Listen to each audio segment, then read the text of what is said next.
caminho renovador, em toda dificuldade, apoia com mais amor.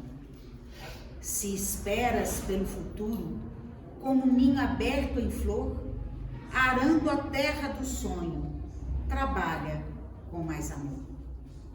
Recebe, pois, o infortúnio com desassombro e valor. Se a provação recrudesce, suporta com mais amor. Tolera com paciência a nuvem do dissabor. Buscando nova alegria, ampara com mais amor. Caluniaram-te a vida? Perdoa seja quem for. Quem vive para a verdade, entende com mais amor. Amigos desavisados, trouxeram-te sombra e dor. Diante de todos eles, auxilia com mais amor. Feriram-te as esperanças, brandindo o verbo agressor. Não critiques, nem te queixes, espera com mais amor. Ante o jogo de ilusões que o mal te vem a propor, no cultivo da humildade, resiste com mais amor. Se desejas alcançar a comunhão do Senhor, arrima-te à caridade e serve com mais amor. Estávamos nós pensando lá em casa, como faríamos para abordar os temas das exposições, e ficávamos sempre meditando. Mas que autoridade eu tenho para abordar este ou aquele assunto? Né? Qual o conhecimento acadêmico? Qual o conhecimento doutrinário? Qual o conhecimento evangélico? E algo me veio à mente como inspiração, falando assim: vá e apresenta o antídoto de tudo isso. E o antídoto é a prática do amor. Para todos os problemas do mundo, familiares, da sociedade, econômicos, diplomáticos, de guerra, de enfermidade, de desequilíbrios psiquiátricos, só existe um antídoto, um caminho, uma trilha: o amor. Não é à toa que o amor é colocado por Allan Kardec no Evangelho segundo o Espiritismo como a lei do amor, se não nos falha a memória, no capítulo 3. Então aquela página ela tem que ser lida, relida, meditada, comparada, analisada por todos nós diariamente. Porque o amor é uma determinação divina. Não existe outra solução ou outro caminho a não ser a prática do amor. Então, pesquisando, eu achei uma página, um artigo de uma companheira espírita chamada Silvia Helena Visnati Pesendal. E ela escreveu um artigo no jornal A Luz do Espiritismo, que tem na internet. E eu gostei muito da página dela, da dissertação dela, e pedi autorização a ela que fizesse o uso na exposição de hoje. Ela mandou até mesmo o e-mail dela para conversas, para troca de ideias. É uma companheira valorosa, porque o que ela falou aqui nesse artigo tem tudo a ver com o que nós vamos trabalhar. E tem tudo a ver com o poema de Casimiro Ciccone, do que ele fala do amor, do mais amor. Então ela começa falando o seguinte: a vivência do amor é apenas uma necessidade passageira ou algo a que estamos fatalmente destinados? Olha que inteligência dela, começar o artigo com uma questão, com uma pergunta, com uma dúvida. O próprio filósofo Sócrates falava que o bom aprendizado sempre começa com uma pergunta, com um questionamento ou com uma dúvida. E ela exatamente usou isso. O amor é o quê? É uma determinação divina ou é uma vivência evangélica? Ou é uma... Só um minutinho, gente, problemas aqui no computador. Agora eu achei. Agora deu. A vivência do amor é apenas uma necessidade passageira ou algo a que estamos fatalmente destinados? E ela continua. No que consiste esse sentimento? Como ele se manifesta? Quais as virtudes a ele vinculado? Do que o amor é capaz? Adorei essa pergunta. Do que o amor é capaz? E aí, na questão 938 de O Livro dos Espíritos, na nota de rodapé, que é uma nota de Allan Kardec, de autoria dele, ele coloca o seguinte: a natureza deu ao homem a necessidade de amar e de se sentir amado. Eu até coloquei em negrito aqui e tenho ela na minha agenda. Todos nós somos frutos do amor. Somos obras da criação divina. Então, portanto, está na natureza o amor. Então, a natureza deu ao homem a necessidade de amar, mas de se sentir amado. Como diz Francisco de Assis, é dando que se recebe. É a lei da vida, é a lei do universo. Então, continua Allan Kardec. Um dos maiores prazeres que lhes sejam concedidos sobre a terra é o de reencontrar corações que se simpatizam com o seu, o que lhe dá as premissas de uma felicidade que lhe está reservada no mundo dos espíritos perfeitos, onde tudo é amor e benevolência. Mas até a gente chegar lá, nós vamos fazendo pequenas atitudes e exercícios do amor aqui mesmo. Então, se a gente está aqui na Terra e encontramos alguns corações muito próximos, é a misericórdia divina nos dando a oportunidade de amar e sermos amados. A oportunidade de experienciar esse sentimento que ele é íntegro nos mundos felizes. Então, se eu experimento em poucas gotas aqui na Terra, nós vamos ser impulsionados e incentivados a cultivá-lo dentro de nós. Então, o que é amar? Como esse sentimento se manifesta? Na primeira epístola aos Coríntios, o apóstolo Paulo traz um dos mais belos cânticos sobre o que seja o genuíno amor.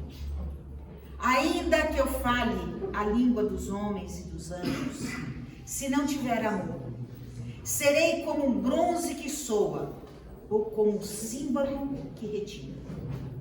Ainda que eu tenha o dom de profetizar e conheça todos os mistérios e toda a ciência, ainda que eu tenha tamanha fé a ponto de transportar montanhas, se não tiver amor, nada serei.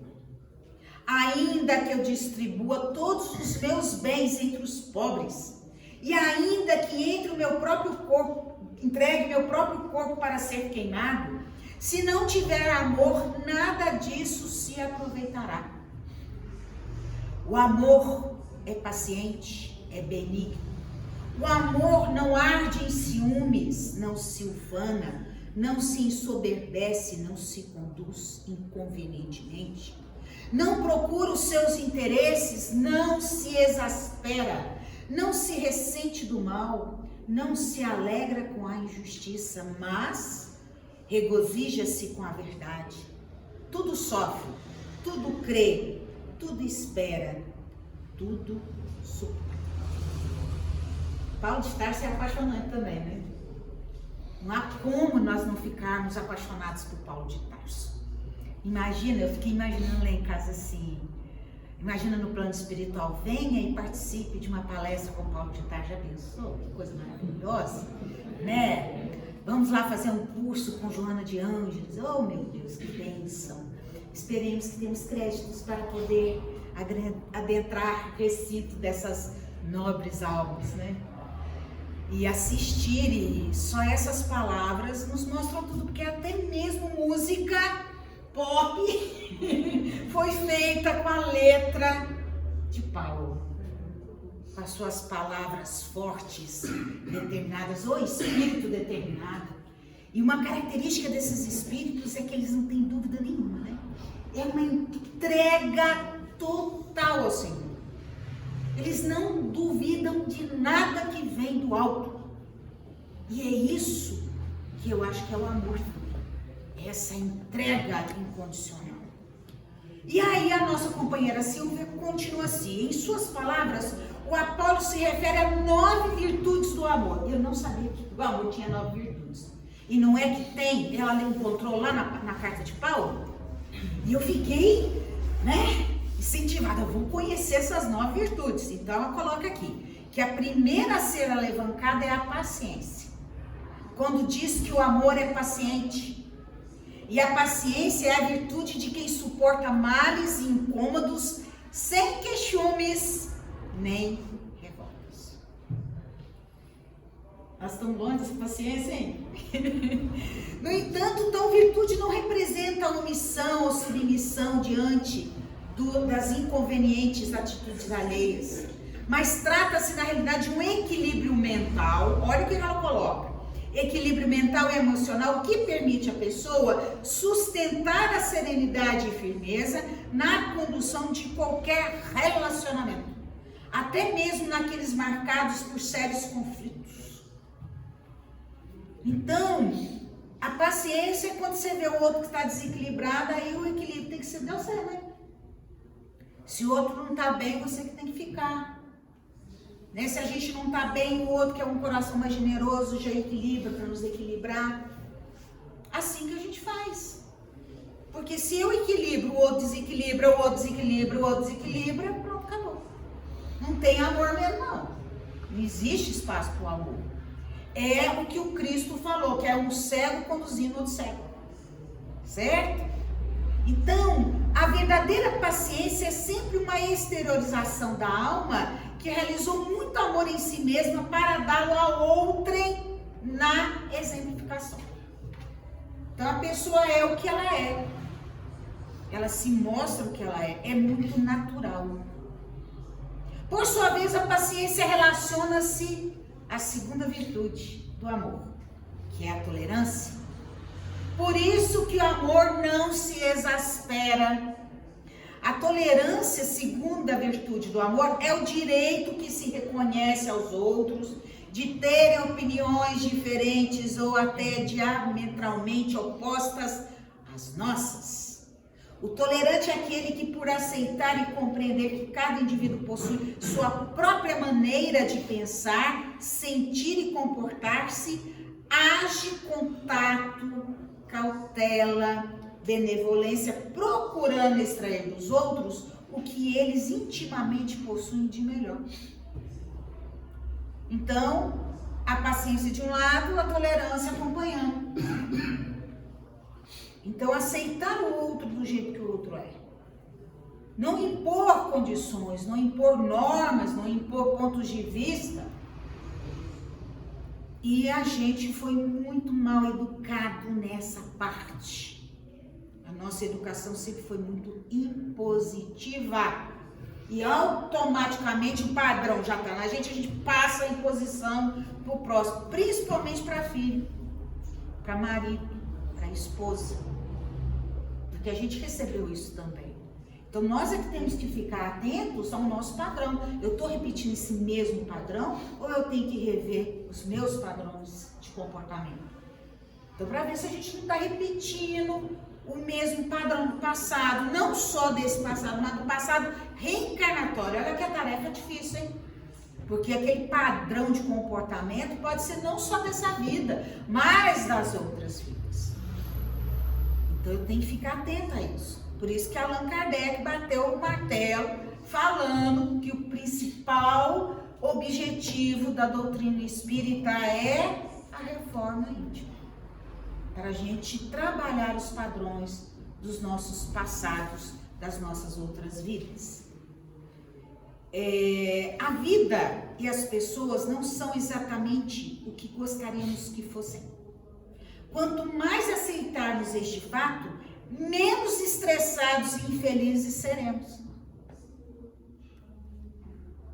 É evidente que há certos compromissos, há certas posturas, não falo postura pessoal, por exemplo, no local de trabalho, você toma algumas decisões e tem que ser daquele jeito, não tem como você negociar, não tem jeito como você refletir, tem que ser daquele jeito, né? Você vai dirigir um carro, tem a faixa lá do pedestre, parar, certo? Para que o pedestre possa passar. Isso aí você não tem que refletir, pensar, não, tem que fazer, certo? Agora, se a gente ficar exigindo que o outro viva do jeito que a gente quer, da maneira que a gente quer, do jeito que a gente pensa, tá complicado, né? Não vai ter ninguém para ficar com a gente. Ninguém vai suportar o tamanho peso que a gente coloca no ombro, né? Que é o outro é que tem que me fazer feliz. O outro é que tem que me obedecer. O outro é que tem que me compreender. O outro é que tem que me amar. E quando é que eu vou amar? Quando é que eu vou aceitar o outro? Quando é que eu vou me colocar no lugar do outro? Então, nós vimos que a primeira virtude é a paciência, a segunda é a tolerância e a terceira é a benevolência, porque o amor é benigno. A criatura benigna é aquela que se compraz em fazer o bem. Com a afetuosidade e a gentileza são as suas principais características. Ela sempre se satisfaz ao promover a satisfação alheia.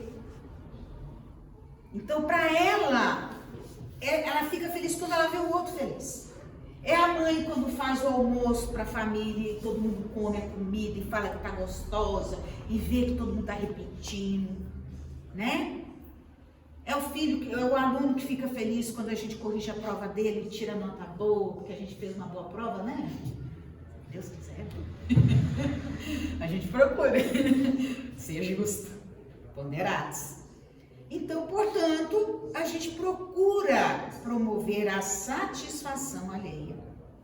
O genuíno amor sempre nos possibilita desejar o melhor a quem quer que seja, impulsionando-nos a tomar as devidas atitudes para que os benefícios realmente se concretizem.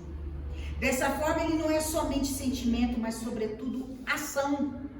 Espírito André Luiz assim afirma: o verdadeiro amor, para transbordar em benefícios, precisa trabalhar sempre. Então, vimos a nossa companheira falar sobre a campanha dos lenços umedecidos. Então, portanto, aquele que está com o coração aberto já vai e faz. Sabe aonde que é? Já guardou mensagem, já conversa com o outro, pede a colaboração do outro também. E aí a gente vai fazendo. Ademais, a benevolência promove uma coisa importantíssima: a incondicionalidade do amor. Esta é, portanto, sua quarta virtude. Porque, de acordo com o apóstolo Paulo, o amor não procura seus interesses. O amor incondicional, por definição, é aquele que não se impõe condições, seja por meio de chantagens, cobranças, exigências, para que possa existir ou expressar-se. É, portanto, a atitude de quem não espera por recompensas ou retribuições pelos benefícios que oferece a outrem. Amor incondicional. E o amor incondicional mais próximo de Deus, com todo respeito aos pais, as mães aí já falou aqui na minha frente. Vamos levantar a bandeira. Mas tem muito pai que é pai, né? Eu falo, eu encontrei um pai que eu vou te contar, é bacana pra caramba. Aliás, dois. Que pais. Que as esposas desencarnaram e eles tiveram que assumir o lar. E muitos pais que se separam, os casais se separam, faz a guarda compartilhada, né? Ou às vezes o pai é que fica com a guarda. Isso acontece. E você vai ver que ele é um magnífico pai.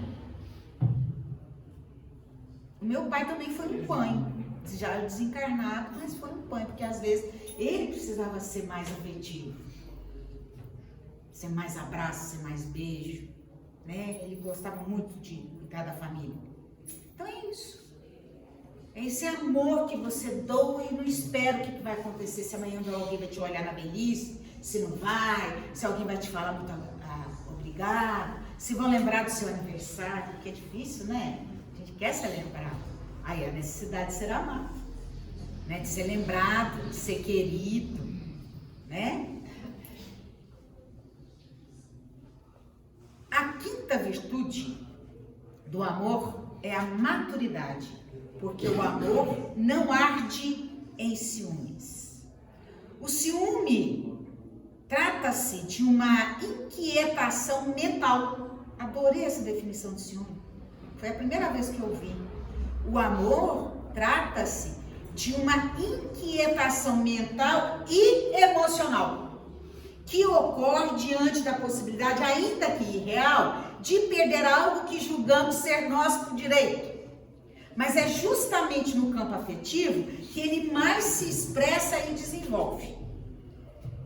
É muito bonitinho, as crianças pequenininhas, né? Aí, às vezes tem um carrinho que um gosta e o outro gosta. Ah, é meu! Aí também, não, isso é meu! É o egocêntrico, né? É o sentimento egocêntrico da criança. É minha mãe, é meu pai, né? É o meu carrinho, é o meu quartinho, a criança fala assim. E a gente faz isso na vida.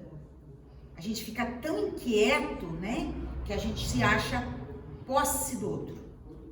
Então eu adorei a definição de ciúme aqui. Inquietação mental e emocional. Vou guardar e não vou esquecer mais. Então quando a gente estiver inquieto nesse campo, pode saber que tem alguma coisa errada. Então um certo grau de ciúme é bastante natural em muitos de nós. Qual mãe que não tem ciúme de filho? Qual pai que não tem ciúme de filho? Qual namorado ou namorado que não tem ciúme do outro, marido, mulher, irmão de irmã? É muito natural. Porém, Paulo, entretanto, refere-se ao ciúme doentio, pois esse excessivo desassossego mental e emocional faz sofrer quem o alimenta e quem o suporta, prejudicando consideravelmente a relação. Então, há um psicanalista suíço chamado Valério Albicete ensina: o ciúme faz parte de uma visão possessiva do ambiente do outro e de si mesmo. O outro é meu, a minha casa, a minha família, o meu marido, a minha mulher, não é? Meu carro. Esse meu aí é grande. Então, é uma inquietação, nós temos que aquietar esse coração, aquietar essa mente, né? Aí chega lá um outro colega de trabalho lá, um funcionário novo na empresa, que é tão competente quanto eu. Aí começa as rivalidades, as competições no meio profissional, é muito comum, querer mostrar serviço. A gente tem que ser mais tranquilo com a gente mesmo. Deixa o outro também brilhar, o outro, né? Tem a luz, tem o espaço, mas tem espaço para todo mundo. Que coisa, né? Tem espaço para todo mundo. Só a gente que não quer ver isso. E a sexta virtude do amor é o respeito. Porque o amor não se conduz inconvenientemente. No tumulto de nossas emoções, agimos inadequadamente quando não fazemos uso do bom senso, do equilíbrio, do respeito em nossas relações com os demais, esquecendo que nossa liberdade termina onde começa do outro. Em nome do amor, não temos o direito de ultrapassar os próprios limites, de invadir a privacidade alheia. E aí vem aquelas brigas que normalmente a gente tem na família, né? Quando os pontos de vista são bem diferentes. E aí a gente quer impor nosso ponto de vista, o outro também quer, e a gente não consegue conversar e vem o desrespeito.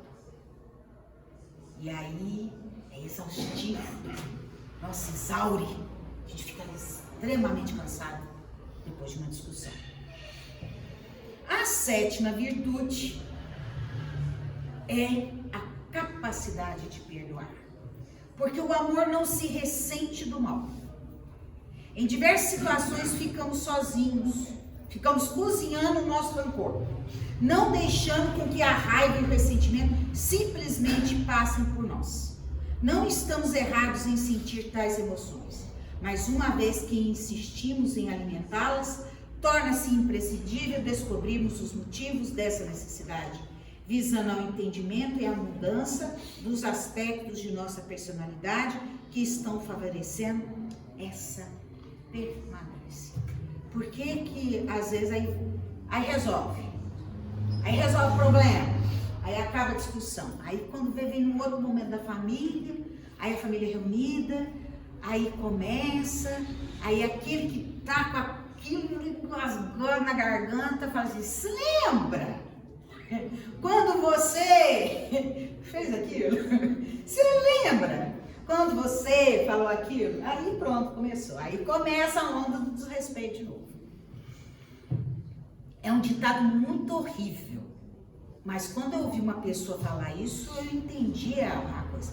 Ela falou que o defunto sabe para quem aparece. Tá morto, enterrado, e a gente quer ressuscitar o cadáver. É horrível. Então não teve perdão, né? Não teve respeito, porque o outro ainda está ressentido. É um desafio. Ser cristão, minha gente, não é uma tarefa fácil. É um desafio para todos os dias, para todas as horas, para todos os minutos. E isso numa vida impossível. A oitava virtude é a lealdade, pois o amor não se alegra com a injustiça, mas regozija-se com a verdade.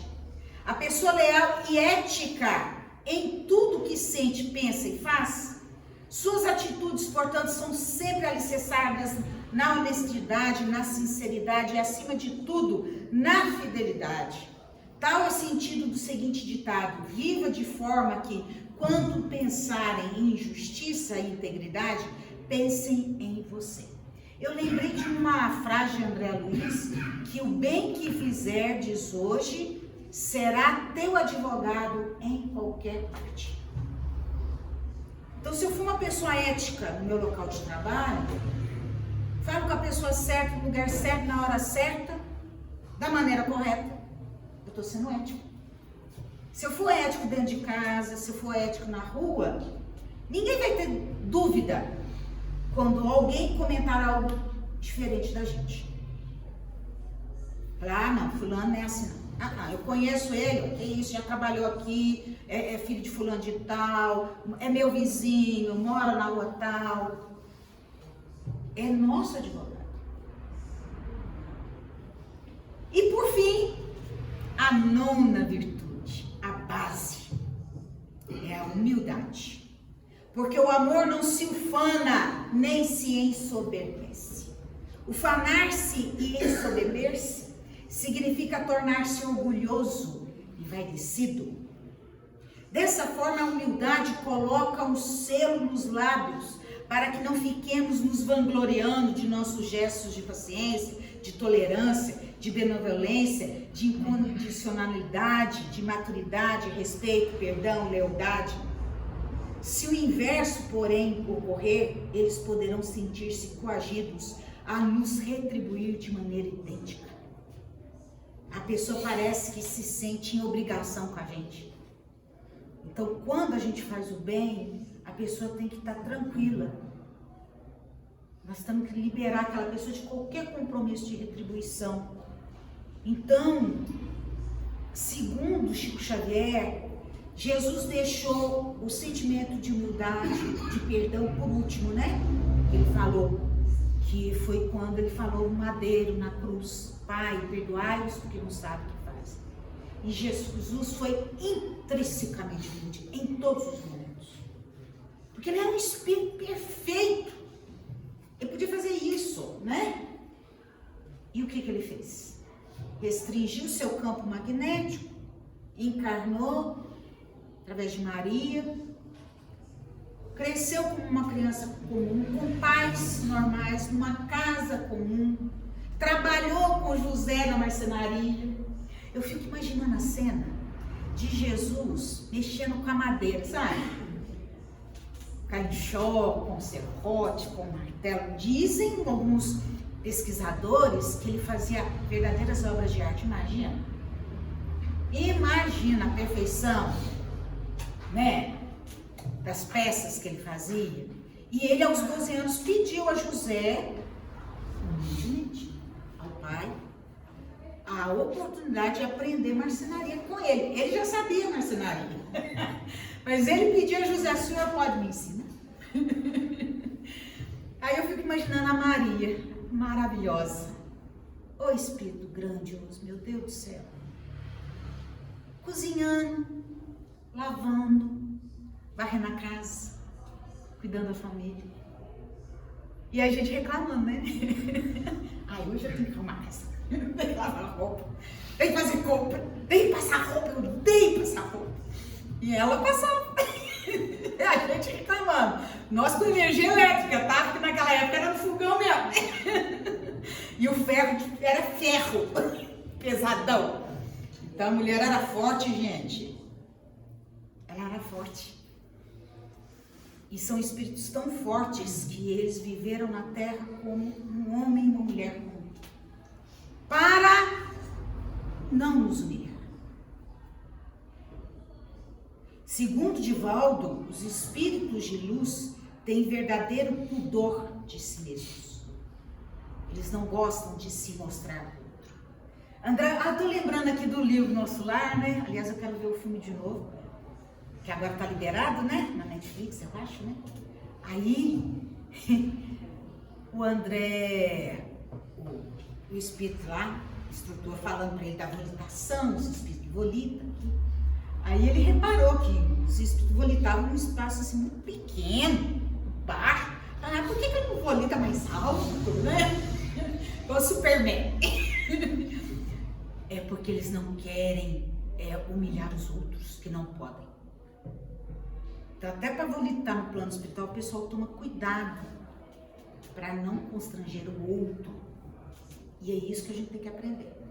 Então ela termina o artigo falando assim: obviamente que os bons sentimentos que porventura venham a alimentar por nós carecerá da sempre necessária espontaneidade.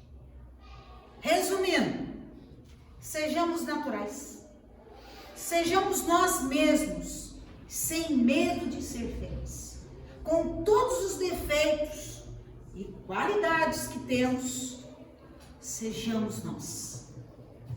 Quanto mais natural formos, melhor. Que foi o que Chico Xavier fez. Então, eu resolvi pensar no discípulo João, quando ele deu a melhor das definições de Deus. Deus é amor. Só isso. Toda vez que fizermos e praticarmos o amor, estamos com Deus, porque Deus sempre está conosco. A questão é: estamos com o nosso Pai? Estamos amando? E aí, eu vou falar do Chico, porque não tem melhor exemplo, né? De espírita correto, digno, que soube amar, como Chico Xavier. Então vamos pensar nele com carinho, vamos pegar dessa vibração maravilhosa, né? Porque ele fala assim, que o Cristo não pediu muita coisa, não exigiu que as pessoas escalassem o Monte Everest ou fizessem grandes sacrifícios. Ele só pediu que nos amássemos uns aos outros. Simples assim. Porque as coisas do Cristo são simples e naturais. E aí nós vamos terminar a nossa reflexão falando uma mensagem do Chico, que é dele mesmo, que ele fala assim: a gente pode morar numa casa mais ou menos, numa rua mais ou menos, numa cidade mais ou menos, e até ter um governo mais ou menos. A gente pode dormir numa cama mais ou menos, comer um feijão com arroz mais ou menos, ter um transporte mais ou menos, e até ser obrigado a acreditar mais ou menos no futuro. A gente pode olhar em volta e sentir que tudo está mais ou menos. Tudo bem. O que a gente não pode mesmo, nunca, de jeito nenhum, é amar mais ou menos, sonhar mais ou menos, ser amigo mais ou menos, namorar mais ou menos, ter fé mais ou menos e acreditar mais ou menos.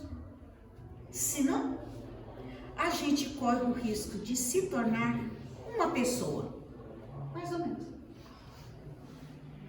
Então, queridos amigos, vamos ser luz. Vamos ser luz para Cristo. Coloque o velador em cima do alqueire. Deixe que a luz ilumine. Deixe a sua luz aparecer. Deixe o seu amor surpreender as pessoas. Vamos amar. Porque o Cristo nos amou de tal maneira que deu a sua vida. Ressuscitou e está aí enviando seus mensageiros maravilhosos para que nós aprendêssemos a cada dia a amar mais e muito mais. Que o amado Mestre nos abençoe.